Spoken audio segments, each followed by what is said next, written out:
We need to understand that there is a difference between being alone and being lonely. See, great men are people that love being alone. Doesn't mean they are lonely. If you are not happy with being alone, it is said that then you are in bad company. So you must have developed a relationship with yourself so as to avoid the reality of loneliness. The truth is that if you want to develop yourself, if you want to be good at your craft, your work, whatever it is you do, you need to be used to being alone, because you can't grow when you are not alone. So except your work requires being around people, but most things you are going to be doing in life, you have to do it alone. You have to study alone. You have to work on your craft alone. Whatever it is you want to do, you have to do it alone. So if you are feeling lonely, check yourself. Have you taken time to understand yourself? Do you even have a purpose? Do you have something you are doing with your life? Because if you really do have these things, then you won't feel lonely. I'm not saying there are times when you won't feel lonely, like cuddling somebody, talking to somebody. That is why God instituted marriage, and that's also why we have friendships.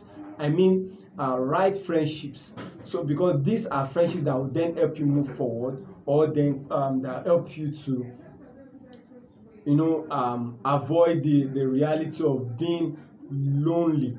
So accept being alone as the only time you can use to develop yourself. Great men like Henry Ford, Leonardo da Vinci, even Jesus Christ, these people love being alone. You read many times that, and he went alone to the wilderness. Talking about Jesus here, he went alone to the wilderness, and he went aside. Then people were looking for him; they didn't know where he is, because he realized only when he's alone can he meditate. Only when he's alone can he pray well. Only when he's alone can he study. So you cannot study, you cannot do these things, you cannot meditate if you don't have time to be alone. In fact, you won't understand yourself if you don't have time to be alone. So embrace being alone. Loneliness is a gift.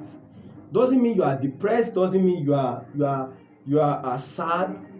Solitude is a gift. And the Greeks call this kind of lifestyle stoicism, ability to relate with people and still be reserved, ability to separate yourself. In our world, we call it being low key. Being low key doesn't mean you are not mixing with people. It doesn't mean you are not reaching out people. Of course, if you are into business, you have to relate with your customers.